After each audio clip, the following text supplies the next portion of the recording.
আসসালামু আলাইকুম, সকলকে আমন্ত্রণ আনন্দ টিভির সংবাদে। আপনাদের সঙ্গে আছি আমি মোস্তফা কামাল তোহার। করোনা মহামারীর কারণে সংক্রমণ এড়াতে এবছর পূজার অনুষ্ঠান করা হয় সংক্ষিপ্ত। সারা দেশের মতো রংপুরেও উদযাপিত হচ্ছে মহানবমীর নানান আনুষ্ঠানিকতা। রংপুর থেকে মাহফুজ আলম প্রিন্সের পাঠানো তথ্য ও ভিডিও চিত্রে দেখুন ডেস্ক রিপোর্ট। সকালে বিহিত পূজার মাধ্যমে পালিত হচ্ছে মহানবমী। দুর্গাপূজার অন্তিম দিন আজ, কারণ পরের দিন কেবল বিসর্জনের পর্ব। নবমীর রাতে তাই মণ্ডপে মণ্ডপে বিদায়ের ঘণ্টা বাজে। তবে এবার করোনার কারণে সন্ধ্যায় আরতির পরই বন্ধ করে দেওয়া হচ্ছে পূজা মণ্ডপ। হয়নি সাংস্কৃতিক অনুষ্ঠান ও আরতি প্রতিযোগিতা, তাই ভক্তদের মনে উৎসবের আনন্দটাও একটু কম বললেন পূজা দেখতে আসা ভক্তরা। প্রতিবারে যেরকম করি তার থেকে একটু কম উপভোগটা করছি, এই কারণে করোনার কারণে। এটা হচ্ছে না, এই যে করোনার জন্যই এটা মূল কারণ হচ্ছে না। তবে মানে আশা করি এটা আমাদের জীবন থেকে চলে যাক। আমরা উৎসব হিসেবে গত বছরেও পালন করেছিলাম, তবে এবার উৎসব নয়, এবার আমাদের করোনাকে জয় করতে হবে, করোনা মুক্ত করতে হবে। আনন্দ উৎসব কম, আমরা ঠাকুর দেখতে এসেছি। জনসমাগমের কারণে স্বাস্থ্যবিধি যাতে ভঙ্গ না হয় সেদিকে খেয়াল রেখেই দুর্গাপূজায় আগেই প্রসাদ বিতরণ, বিজয়া দশমীর শোভাযাত্রা নিষিদ্ধ ও মন্দিরে আশেপাশের মেলাও নিষিদ্ধ করা হয়েছে বললেন পূজা উদযাপন পরিষদের এই নেতা। আমরা পূজাও করব এবং আনন্দ উৎসবও করব, এই পরিকল্পনা অনুযায়ী এবার এই উৎসব হয়েছে। মূল কারণ হচ্ছে ব্যতিক্রমী কারণটাই হচ্ছে করোনা। এদিকে পূজায় ২৬ দফা নির্দেশনা বাস্তবায়নের পাশাপাশি ৪ স্তরের নিরাপত্তা ব্যবস্থা নিয়েছে পুলিশ প্রশাসন। আইন শৃঙ্খলা রক্ষায় স্থানীয় প্রশাসনের কড়া নজরদারি আছে বলে জানিয়েছেন জেলা প্রশাসক।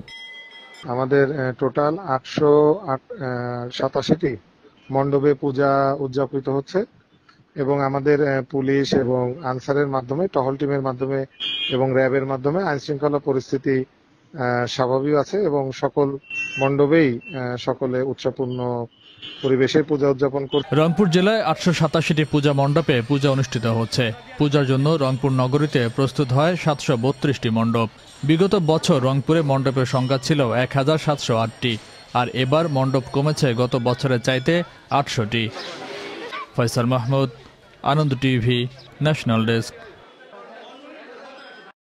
নারী নির্যাতনকারীদের জন্য আওয়ামী লীগের দরজা চিরদিনের মতো বন্ধ ঘোষণা করলেন আওয়ামী লীগের সাধারণ সম্পাদক এবং সড়ক পরিবহন ও সেতুমন্ত্রী ওবায়দুল কাদের।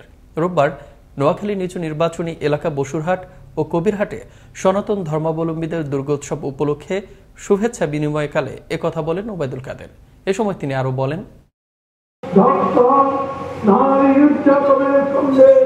আমার এলাকার যদি আমার পানির পরিচয়ে কেউ জড়িত হয় তার জন্য আওয়ামী লীগ থেকে তাকে শুধু বের করা হবে না, আওয়ামী লীগের দরজা চিরতরে বন্ধ হয়ে যাবে।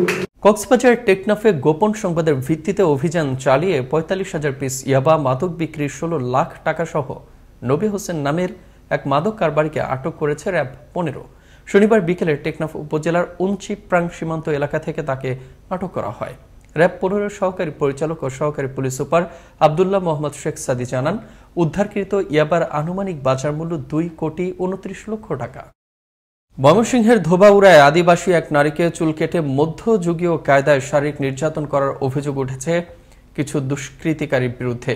এ ঘটনায় ১৫ জনকে আসামি করে ধোবাউড়া থানায় মামলা দায়ের করেছেন ভুক্তভোগী নারী।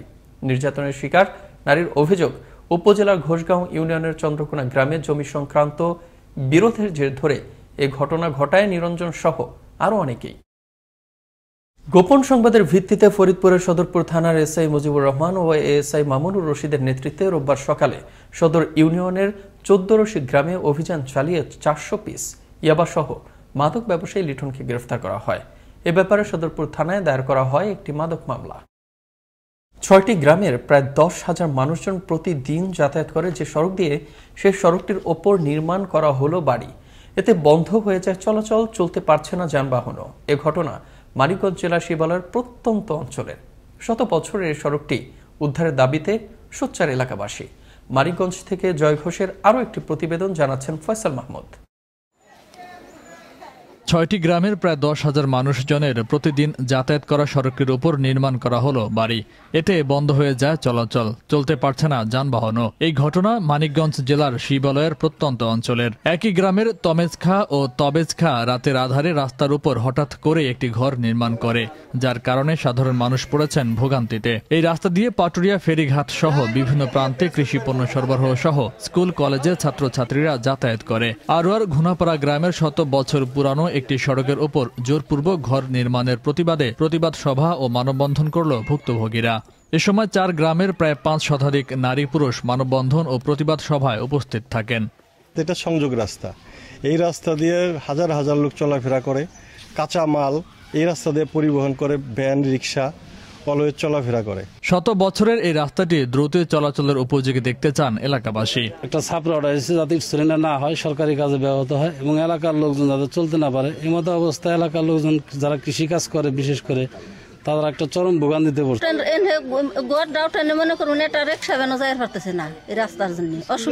সড়কটি বন্ধ হওয়ায় শিক্ষার্থীরা যেতে পারছে না স্কুলে, গাড়ি ভ্যান চালকদেরও চলাচলে পড়তে হয় বিড়ম্বনায়। তাদের জন্য আমার ছেলে মেয়েরা স্কুলে যাইতে পারতেছে না, রাস্তা আটকানে আমার অসুবিধা হইতেছে। এখন এই রাস্তাটা আটকাই দিছে, এখন আমরা এখান থেকে যাওয়া আমাদের খুব সমস্যা, মাল সাবানা নিয়ে যাওয়া খুব সমস্যা। আমরা এই রাস্তাটা চাই। রাস্তাটি বন্ধ করতে চাইলেও সেই সুযোগ নেই। প্রশাসনিকভাবে ব্যবস্থা নিয়ে খুলে দেওয়া হবে রাস্তাটি, জানালেন শিবালয় উপজেলা চেয়ারম্যান।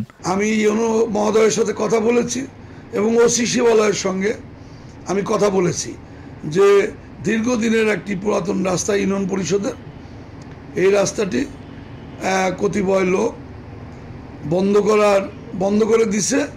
সেটা এখানে একটা সংঘর্ষ সংঘাত হতে পারে, ব্যবস্থা নেওয়ার জন্য। তবে এই রাস্তা বন্ধ করতে চাইলেও বন্ধ করার কোনো সুযোগ নাই। রাস্তাটি সাধারণ মানুষের জন্য খুবই গুরুত্বপূর্ণ।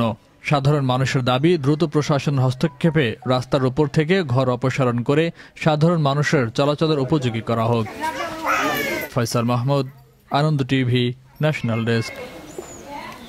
এই ছিল এখনকার মতো আনন্দ টিভির সংবাদ। দেখুন প্রতিদিন বিকেল 5:30 এবং রাত 9:30। করোনা থেকে আপনি এবং আপনার পরিবারকে সুরক্ষিত রাখতে স্বাস্থ্যবিধি মেনে চলুন।